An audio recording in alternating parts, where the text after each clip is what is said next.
Chapter number 4 है motion in 2 dimension, और ये लंबा तरीन न्यूमेरिकल है इस चैप्टर का। ये शायद आपकी सारी बुक का लंबा तरीन न्यूमेरिकल है, इसलिए बोर नहीं होना, इसको देख लो। थोड़ा सा एक्सप्लेनेशन भी इसमें ज़्यादा है ताकि आप लोगों को अच्छे तरीके से समझ में आ जाए।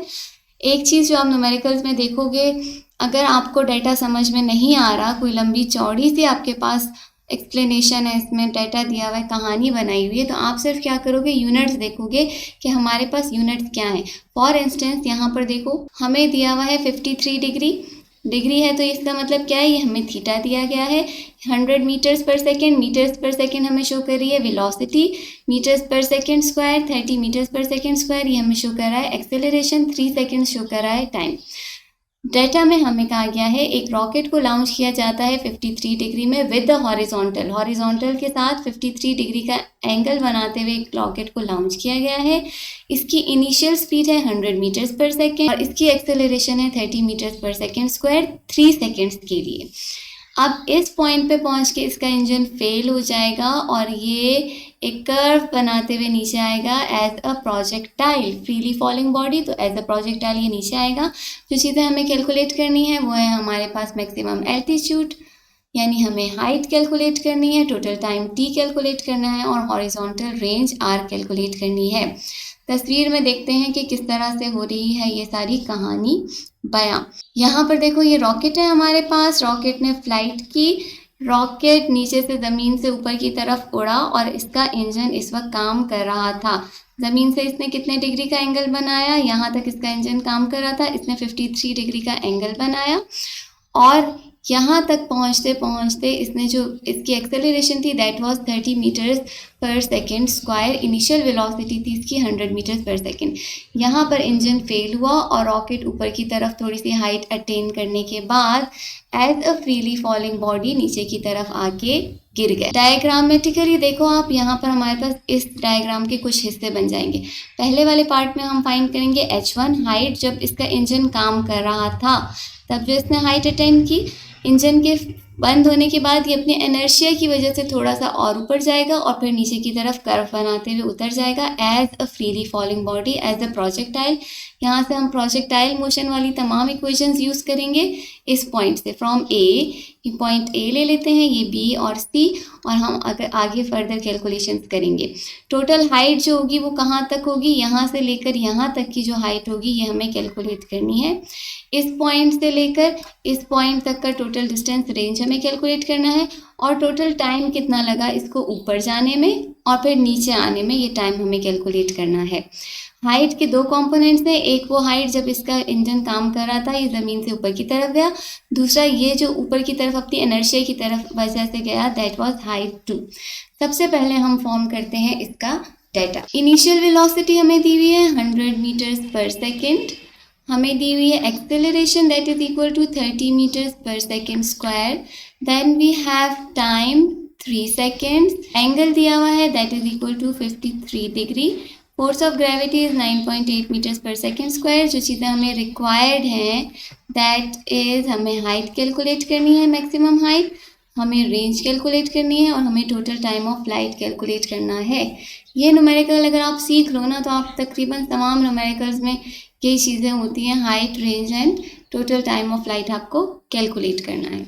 न्यूमेरिकल को हम डिवाइड करेंगे पहले 2 पार्ट्स में। पहला पार्ट जो हम करेंगे, हम ये वाली हाइट कैलकुलेट करेंगे h1 और ये रेंज कैलकुलेट करेंगे r1, जो यहाँ से लेकर यहाँ इस पॉइंट तक हम इतने डिस्टेंस कवर किया जब इसका इंजन वर्किंग कंडीशन में था। उसके बाद हम हाइट 2 और रेंज 2 कैलकुलेट करेंगे। सबसे पहली चीज़ जो हमें कैलकुलेट करनी थी वो हमें डिस्टेंस कैलकुलेट करना था, और डिस्टेंस कौन सा कैलकुलेट करना था, हमें ये इस पोजीशन का डिस्टेंस कैलकुलेट करना था जब ये प्रोजेक्टाइल हमारे पास गया from point O two point A, यहाँ तक का डिस्टेंस कैलकुलेट करना है। डिस्टेंस कैलकुलेट करने के लिए आपके पास 2 फॉर्मूले हैं, वही इक्वेशन ऑफ मोशंस आप यूज़ करोगे। First equation is 2as is equal to vf square minus vi square. ये हम यूज़ इसलिए नहीं कर सकते क्योंकि हमें फाइनल वेलोसिटी नहीं पता। सो जो चीज़ें हमारे पास डाटा में मौजूद हैं उनको यूज़ करते हुए हम कौन सी इक्वेशन यूज़ करेंगे, second equation of motion that is s is equal to vit plus half at square. यहाँ पर देखो, distance is equal to initial velocity 100 multiplied by time 3, plus half, acceleration दी हुई है 30 और t हमें दिया हुआ है 3, इसका स्क्वायर ले लेंगे। 100 इंटू 3 300 हो जाएगा, ये यहाँ से कैंसिल होके 15 रह जाएगा हमारे पास, और 3 का स्क्वायर हो जाएगा 9, सबको हम प्लस करेंगे, we will get 435 metre.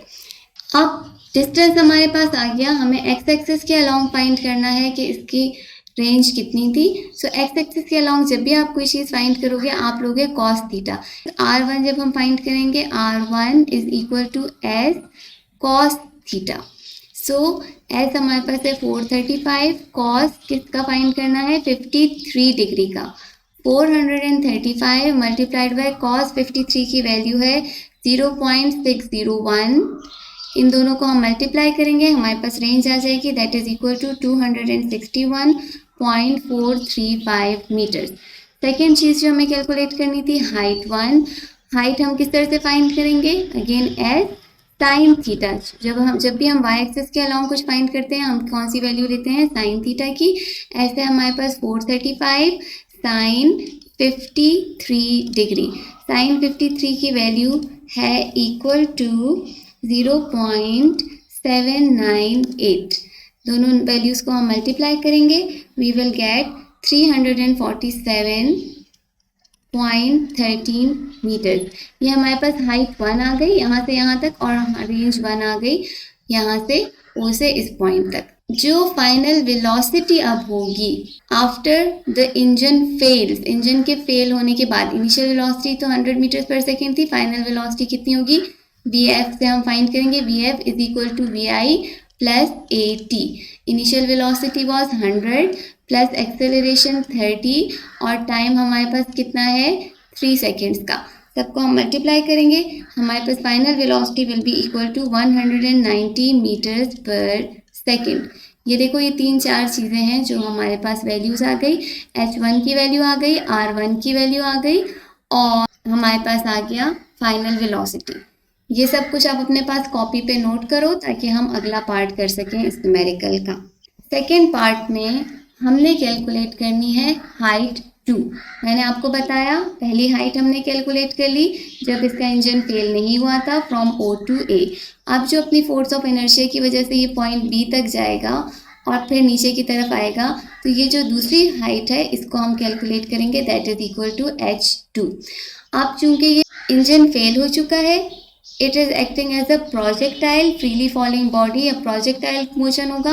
Projectile motion में हमारे पास फॉर्मूला क्या होता है हाइट कैलकुलेट करने का, that is H2 is equal to V0 square sine square theta upon 2g। Formula अच्छे से याद करना है। यहाँ पर अब इनिशियल वेलोसिटी क्या होगी बेटा, जो हमने फाइनल वेलोसिटी कैलकुलेट की थी ना, that was equal to 190 meters पर सेकेंड। यहाँ पर बात करेंगे जब हम इस हाइट की, तो ये फाइनल वेलोसिटी जो है यही इसकी इनिशियल वेलोसिटी होगा। A से B तक जाने के लिए जो इसकी इनिशियल वेलोसिटी होगी that will be equal to 190 meters पर second. So initial velocity is equal to 190, इसका हम ले लेंगे स्क्वायर मल्टीप्लाइड बाय साइन 53 का स्क्वायर डिवाइडेड बाय 2 इंटू 9.8। 190 का स्क्वायर हमारे पास इक्वल हो जाएगा टू 36,100 मल्टीप्लाइड बाय साइन 53 का जब हम स्क्वायर लेंगे, साइन 53 वॉज इक्वल टू तकरीबन 0.79 के इक्वल थी ना, इसको आप 0.8 भी ले सकते हो राउंड ऑफ करके, और नीचे हमारे पास आ जाएगा 19.6। 0.8 का स्क्वायर लोगे, इसको 36,100 से मल्टीप्लाई करोगे और फिर 19.6 से डिवाइड कर दोगे, so you will get 1178.77 meter. ये है हमारे पास सेकेंड हाइट यहाँ से यहाँ तक। अब टोटल हाइट कितनी होगी, जो हमने पहली चीज़ कैलकुलेट कर ली, that is height 1 plus height 2। जो हमने पहले पीछे हाइट 1 कैलकुलेट की that was equal to 347.13 plus जो हमने सेकेंड हाइट कैलकुलेट की दैट इज 1178.77। दोनों को हम ऐड कर लेंगे तो हमारे पास टोटल हाइट आ जाएगी that is equal to 1525 5.9 meter. आपकी बुक में शायद ये दिया हुआ है 1.52 इंटू 10⁻³ मीटर्स। इससे कंफ्यूज नहीं होना, उन्होंने क्या किया है, डेसिमल पॉइंट को बुक में यहाँ से यहाँ शिफ्ट किया है और इसको इस फॉर्म में लिखा है, एक्सपोनेंट्स की फॉर्म में लिखा है, साइंटिफिक नोटेशंस में लिखा है। पहली चीज़ हमने कैलकुलेट कर ली। सेकेंड चीज़ जो हमें कैलकुलेट करनी है दैट इज टाइम, टाइम जो लगा, ठीक है। पहला टाइम t1 जब ज़मीन से ऊपर की तरफ गया, तो t1 इज इक्वल टू, देखो अब यहाँ पर ये वाला टाइम नहीं है, ये वाला टाइम यहाँ से यहाँ तक जाने में तो इन्होंने हमें कहा था 3 सेकेंड्स लगे।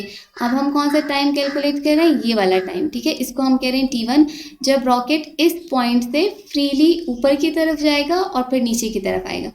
अभी नीचे वाला टाइम कैलकुलेट नहीं कर रहे, अभी हम सिर्फ ये वाला टाइम कैलकुलेट कर रहे हैं, यहाँ से यहाँ तक जाने में कितना टाइम लगा, इसको हम ले रहे हैं एज t1 या इसको हम t2 ले लेते हैं, ठीक है। t1 ये था 3 सेकेंड्स, t2 हमने अभी कैलकुलेट करना है। So t2 is equal to formula again, चूँकि फ्रीली फॉलिंग बॉडी है, प्रोजेक्टाइल है, तो टाइम फाइंड करने का फॉर्मूला होता है v0 sin theta upon g। v0 यहाँ पर मैंने आपसे बताया कौन सी इनिशियल वेलोसिटी होगी, 190 मीटर्स पर सेकेंड, मल्टीप्लाइड बाय साइन 30, किसका साइन 30 हमें फाइंड करना था, ऑफ साइन थीटा फाइंड करना था, ऑफ साइन 53 डिग्री का, डिवाइडेड बाय 9.8।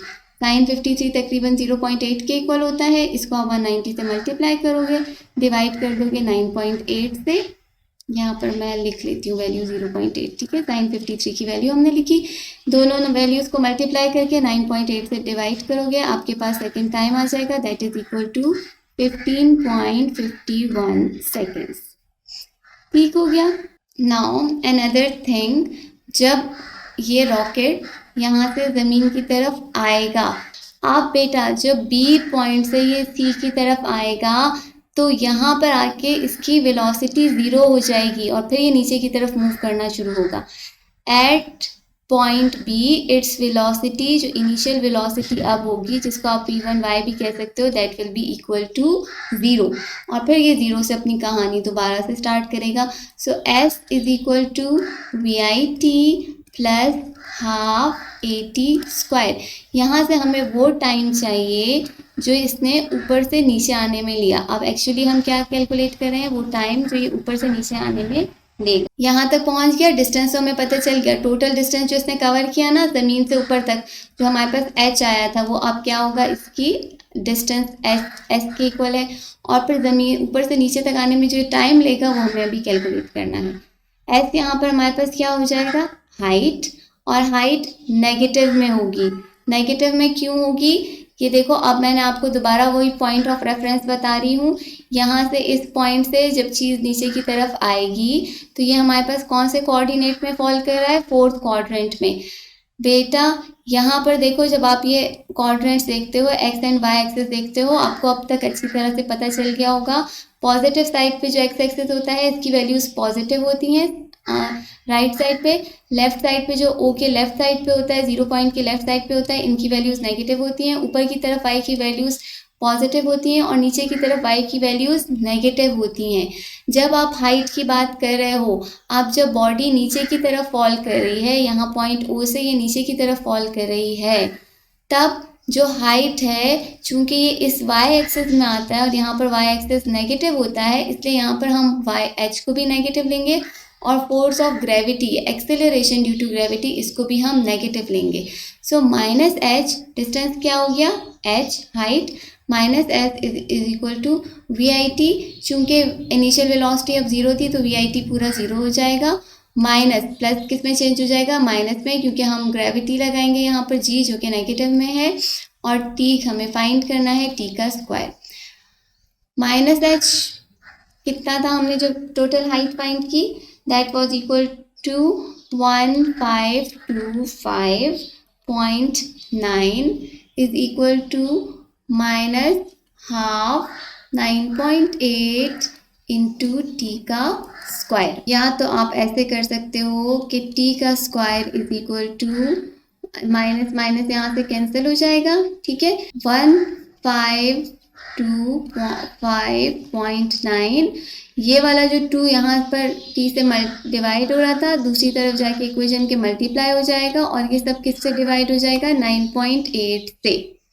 ठीक है, t हमने ऐसे ही रहने दिया, t का स्क्वायर 9.8 को इक्वेशन के दूसरी तरफ ले जाके डिवाइड कर दिया और 2 जो डिवाइड हो रहा था उसको हमने मल्टीप्लाई कर दिया। क्लियर, इन सब वैल्यूज को आप मल्टीप्लाई करोगे सो यू विल गेट, और फिर उसको 9.8 से डिवाइड करोगे तो आपको टी स्क्वायर की वैल्यू मिल जाएगी, दैट इज इक्वल टू, आपको टी स्क्वायर की वैल्यू मिल जाएगी। और फिर जब आप उसका अंडर रूट लोगे, क्योंकि हमें सिर्फ टी चाहिए, टी का स्क्वायर नहीं चाहिए, तो हमारे पास जो भी वैल्यू आएगी उसका हम अंडर रूट लेंगे तो हमारे पास टी की वैल्यू आ जाएगी T2, that is equal to 17.6 second. ये हमारे पास थर्ड टाइम आ गया। ठीक है, थर्ड टाइम आ गया T3, ऊपर से नीचे आने में जो प्रोजेक्टाइल ने टाइम लिया that is equal to T3, तो ये हमारे पास थर्ड टाइम आ गया।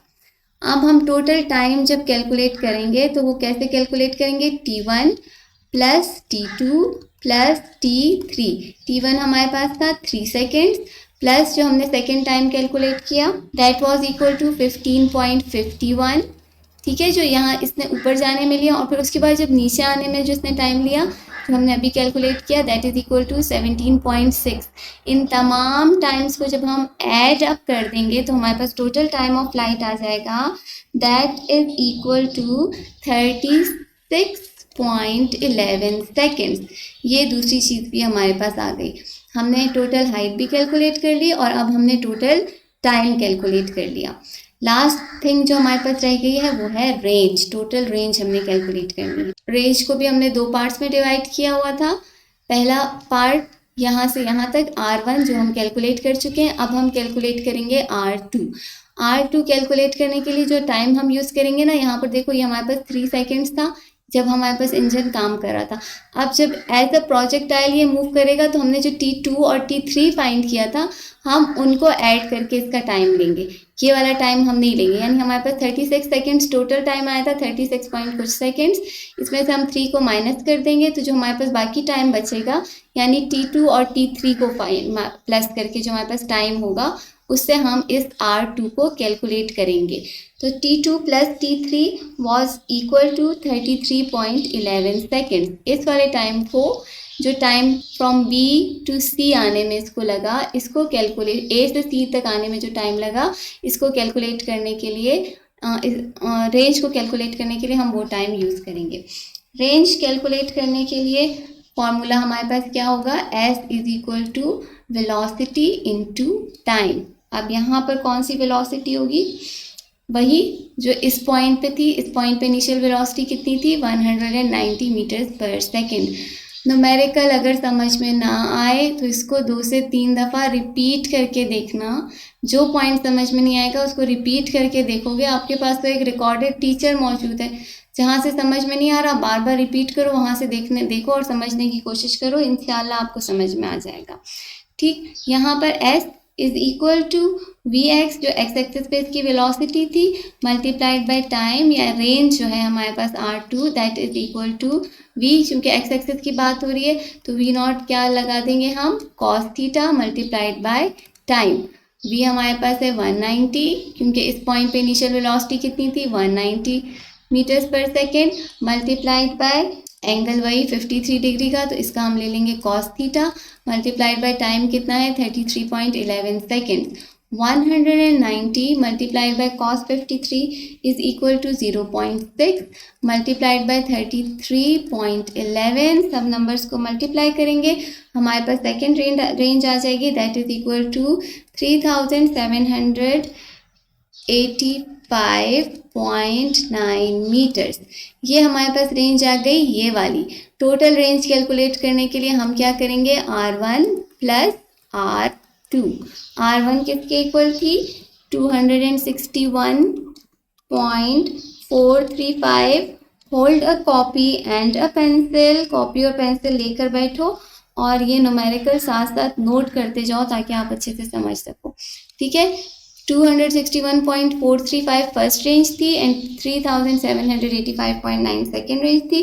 सबको हम ऐड करेंगे, हमारे पास टोटल रेंज आ जाएगी that is equal to 4000 and 47.33 meter. यही आंसर बुक में आपको दिया हुआ है 4.05 किलोमीटर।